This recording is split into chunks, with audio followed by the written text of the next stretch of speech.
Bonjour, bienvenue dans ces vidéos qui accompagnent le livre sur les développements mobiles dédiés aux montres connectées. Ce livre a été écrit par Philippe Lacombe et Raxme Pan et a été publié aux éditions Ellipse. Le contenu de ce livre est centré sur les développements Android et Tizen. Dans le contenu de ce livre, on apprend en particulier à programmer les montres proposées par Samsung ou Sony, et on va rappeler les fondamentaux liés à la programmation de ces différents objets. Nous sommes des auteurs qui venons du monde universitaire.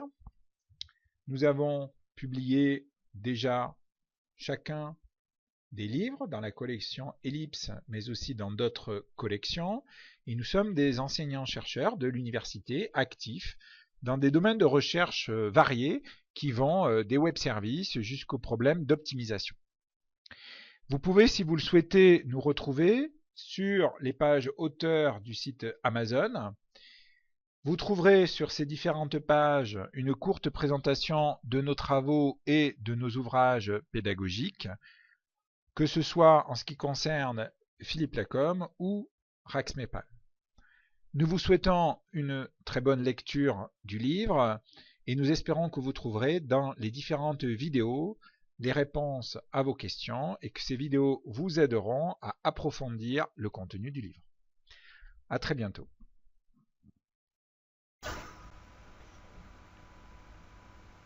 Pour commencer, nous allons démarrer Android Studio. Le but ici est de créer une application qui se connecte à un web service, à partir duquel, en donnant l'adresse IP, une adresse IP, nous allons pouvoir récupérer les coordonnées géographiques de cette adresse IP. Par la même occasion, dans l'application mobile, nous allons afficher la position géographique sur une carte de type Google Maps.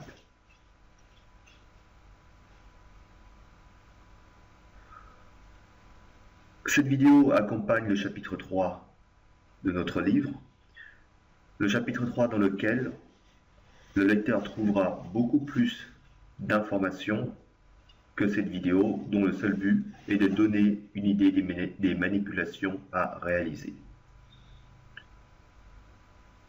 Le lecteur trouvera notamment l'intégralité des codes que nous allons utiliser dans cette vidéo.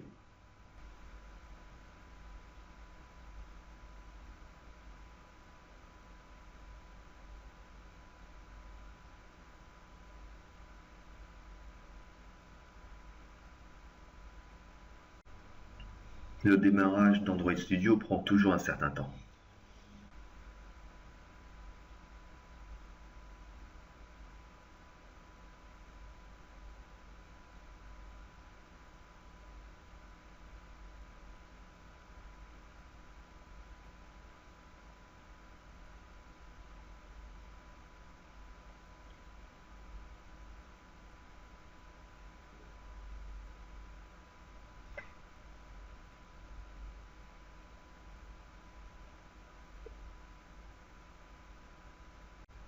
Nous allons commencer, une fois Android Studio démarré, nous allons commencer par lancer l'Android Virtual Device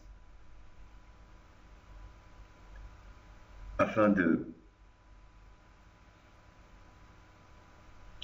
tester l'émulateur.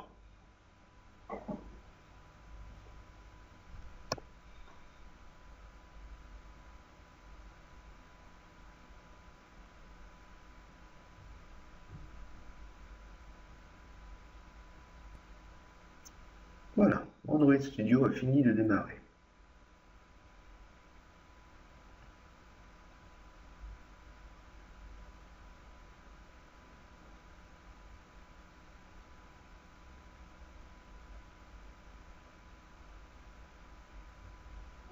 Par défaut, j'ai déjà plusieurs émulateurs de configurer. On va démarrer celui-là.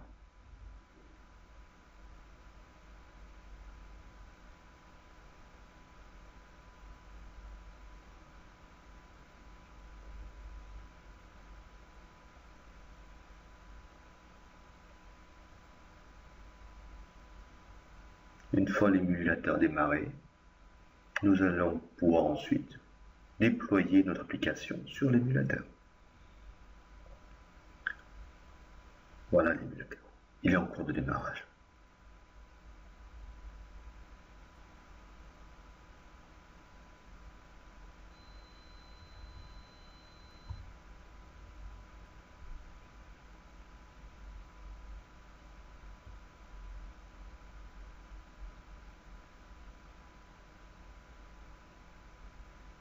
Une fois l'émulateur démarré, nous revenons sur Android Studio pour créer une nouvelle application.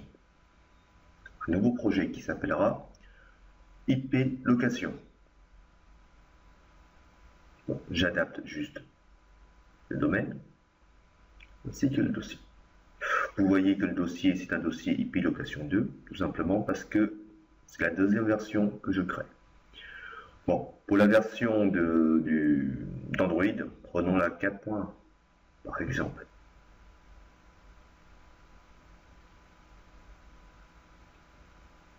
Blank Activity pour avoir une fin, juste un Hello World.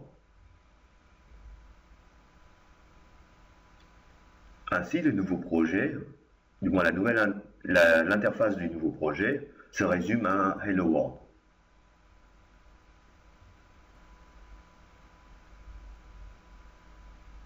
Voilà, le nouveau projet est démarré. Je vais fermer l'ancien. Là.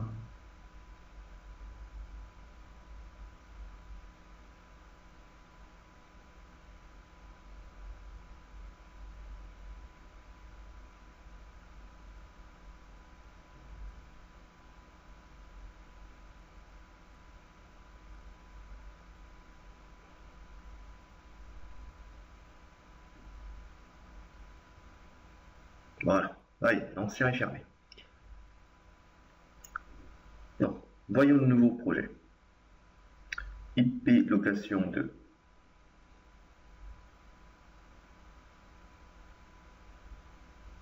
Il n'a pas encore fini d'être initialisé, mais ce n'est pas grave. Voilà. On voit ici l'organisation de l'application.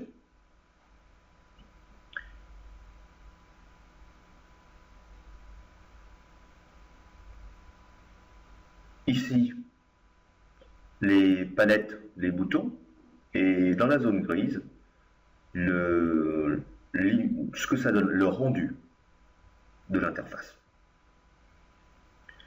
Maintenant, allons dans le fichier Android manifest.xml et ajoutons une ligne qui va permettre à l'application de se connecter à Internet. En fait, c'est une ligne d'autorisation que va exiger l'application pour pouvoir tourner.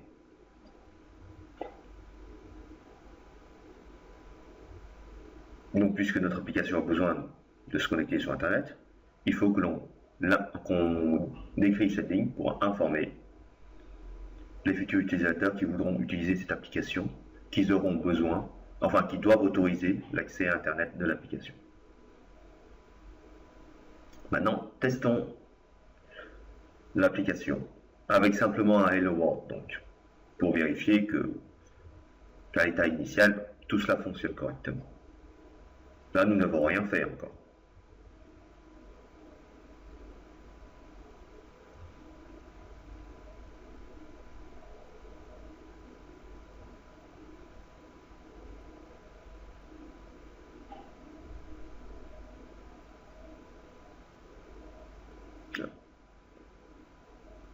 On me demande donc de choisir l'émulateur sur lequel démarrer l'application. C'est celui-là, Nexus 4 by Google,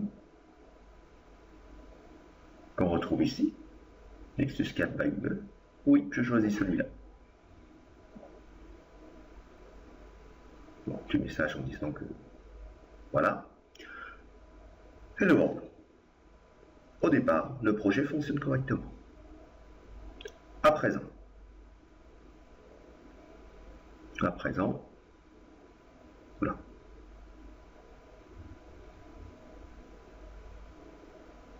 Voici le code de départ.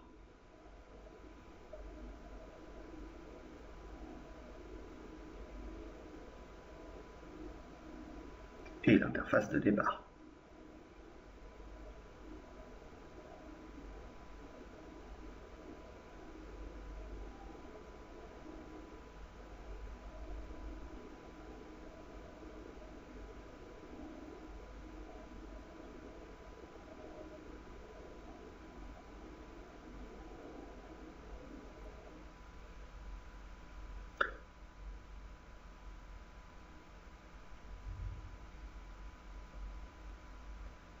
Maintenant, allons sur le site du web service que nous allons utiliser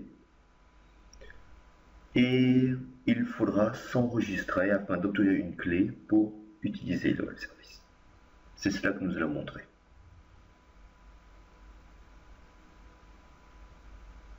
Voilà, le site, c'est le site de IP InfoDB. Pour s'enregistrer, il faut rentrer, il faut donner les informations.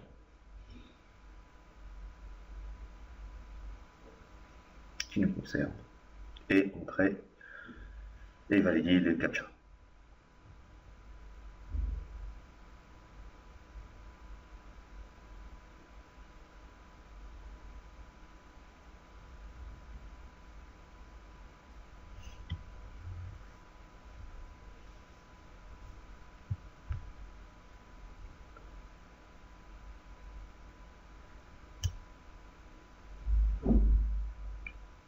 Une fois ces informations enregistrées,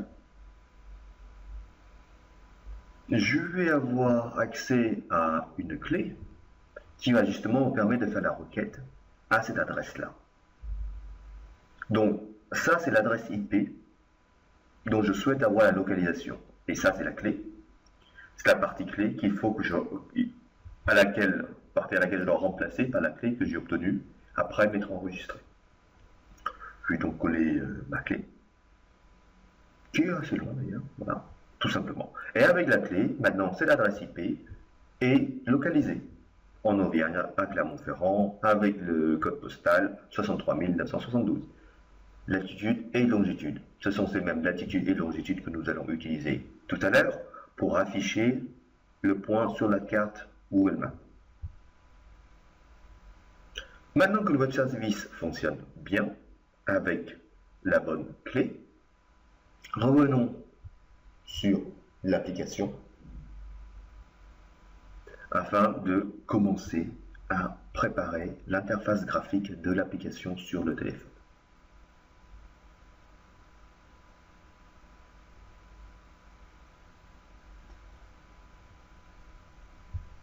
Pour cela, nous allons commencer par supprimer l'événement.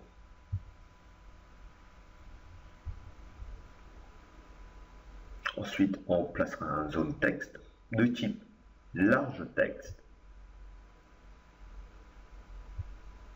Bon, on appelle l'adresse IP juste pour que l'interface soit un peu compréhensible par la suite. Puis dans texte field, nous utilisons le plain text afin que l'utilisateur puisse rentrer l'adresse IP avec néanmoins une adresse IP par défaut, qui est la même que celle que nous avons testée tout à l'heure. Et ensuite un bouton qui permet de lancer la requête, justement, de localiser l'adresse IP.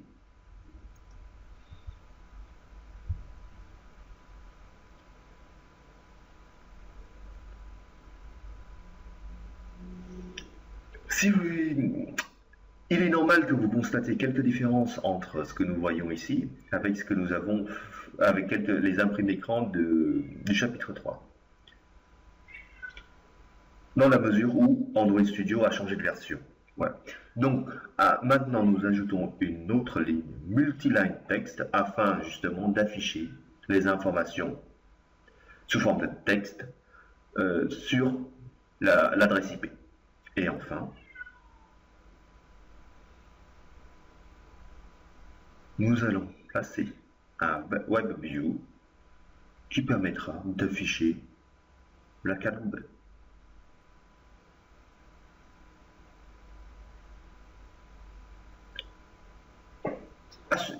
Faites attention aux noms donnés aux objets à droite dans cette partie-là. Les noms sont en gras et l'information, le texte étant en gris, ce nom-là sera utilisé par la suite dans le code afin de récupérer ces objets et de les manipuler dans le code.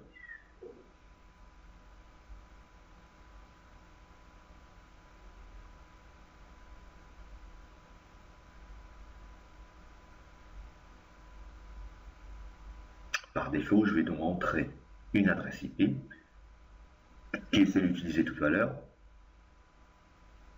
comme ça. Si vous n'avez pas envie d'entrer une adresse IP quelconque, celle-là fonctionnera normalement.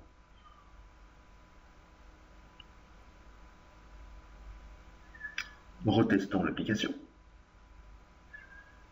Voilà. Bien sûr, le bouton ne fonctionne pas encore. L'interface graphique est prête.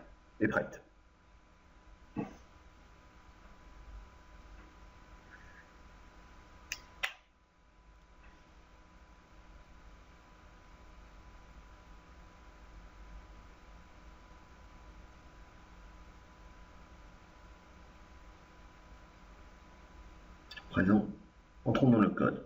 Le fichier principal mainActivity.java. C'est donc une activity de l'application. C'est la seule activité de l'application.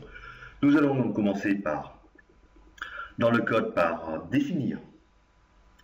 déclarer les objets qui vont nous servir à manipuler l'interface. Donc ces objets sont de type EditText, bouton et WebView. Pour le moment, ce ne sont que des objets du code qui ne sont pas encore liés à l'interface. Remarquons que certaines choses sont en rouge, c'est parce qu'ils n'ont pas les packages, parce qu'on n'a pas encore importé les packages nécessaires.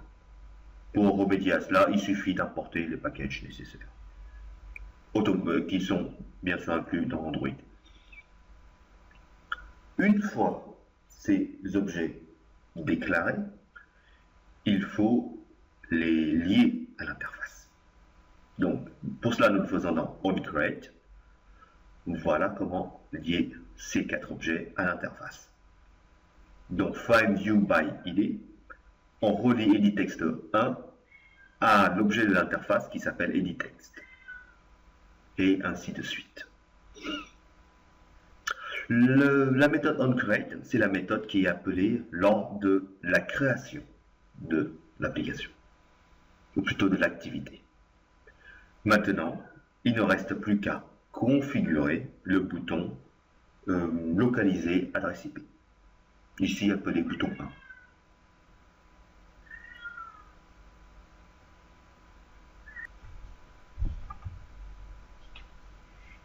Nous allons commencer par définir la clé, notamment les informations nécessaires pour interroger le service web. Donc il nous faut la clé ainsi que l'URL. NumIP est bien sûr récupéré au niveau de l'interface.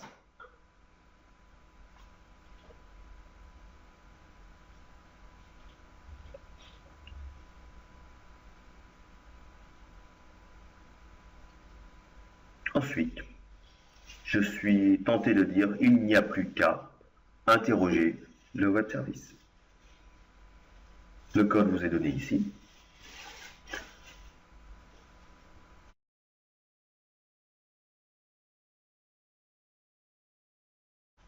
De manière automatique, qui apparaissent ici. Voilà, tout ce groupe-là.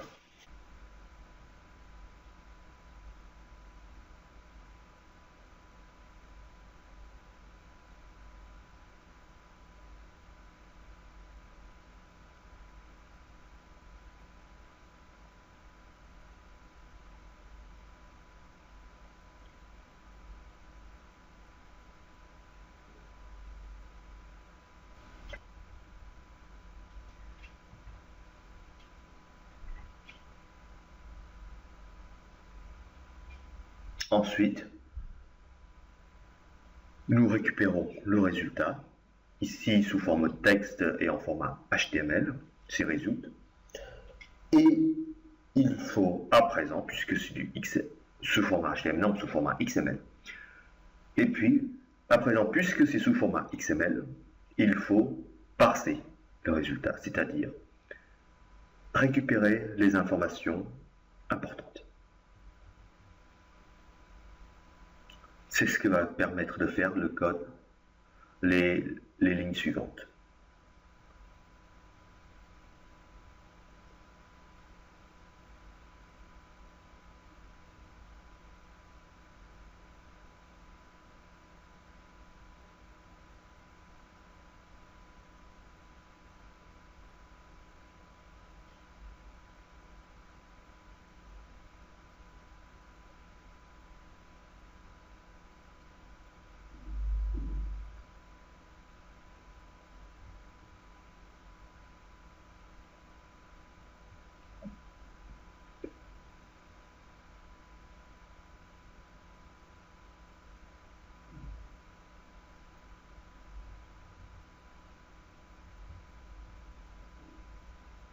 Je rappelle que l'intégralité de ce code peut être retrouvée dans le chapitre 3 de notre livre.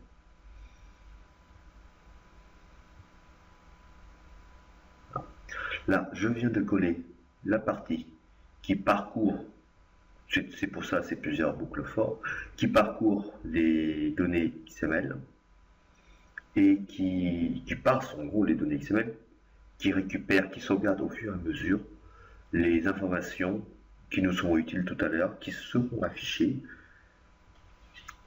tout à l'heure.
Une fois l'affichage texte, c'est-à-dire que le résultat est affiché dans la première partie sous format texte, dans le edit text 2, c'est-à-dire la zone multiligne,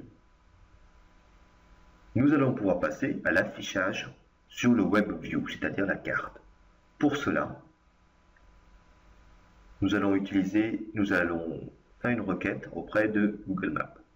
Voici le code de la requête, avec les coordonnées GPS et tout. Afin de voir ce que ça donne,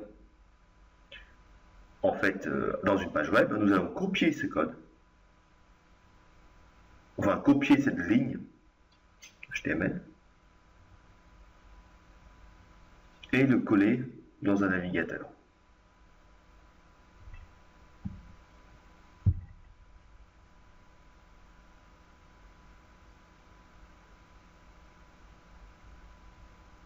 Voilà. On remplace bien sûr les valeurs des coordonnées GPS.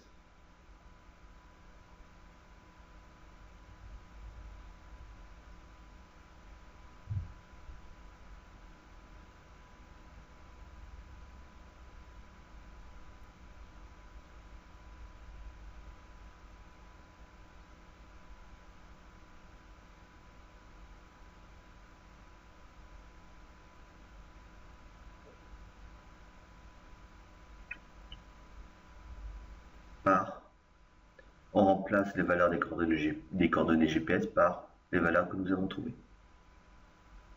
Hop. Voilà.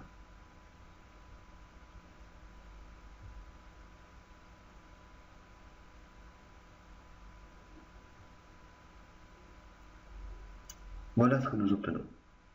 une carte statique, une carte statique, avec la localisation au milieu.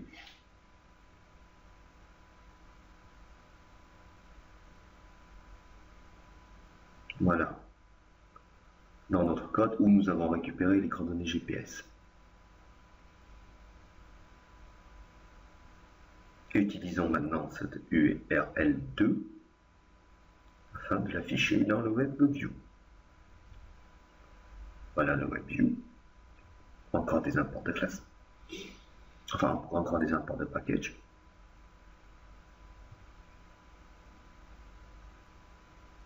Faire.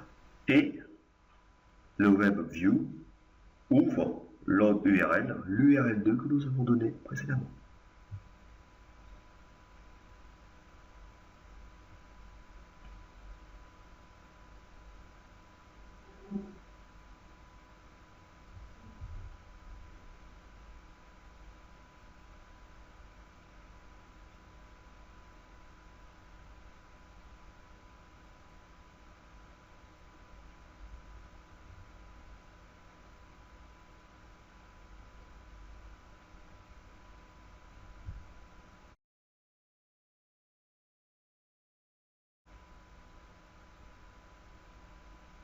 Bien, sur l'émulateur.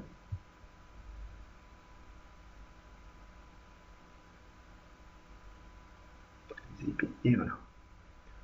On constate que la partie carte s'affiche, mais que l'écran est relativement petite.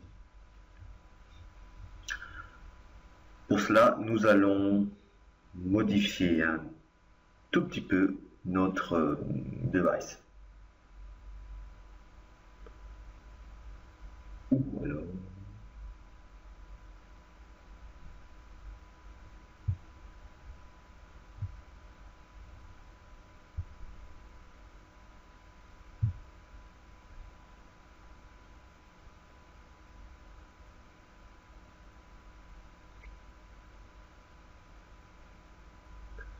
En fait, je passe ce passage en accéléré car j'ai passé un moment pour trouver la bonne configuration, la bonne taille d'écran pour notre application. Voilà, j'ai testé plein de combinaisons possibles pour finalement arriver à cette combinaison. Donc, créer un nouveau device de ce type-là.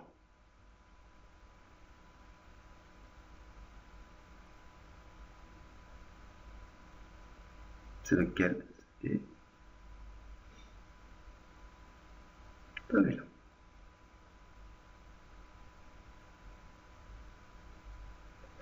En fait, ce nouveau device a une résolution plus importante.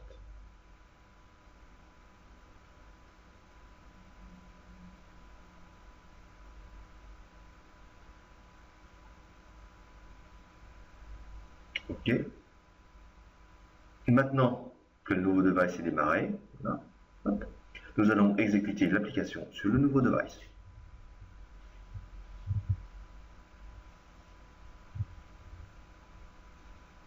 Voilà, localiser l'adresse. Vous voyez que tout peut changer. Très bien, c'est un peu mieux. Voilà, là nous voyons bien le point de coordonnées.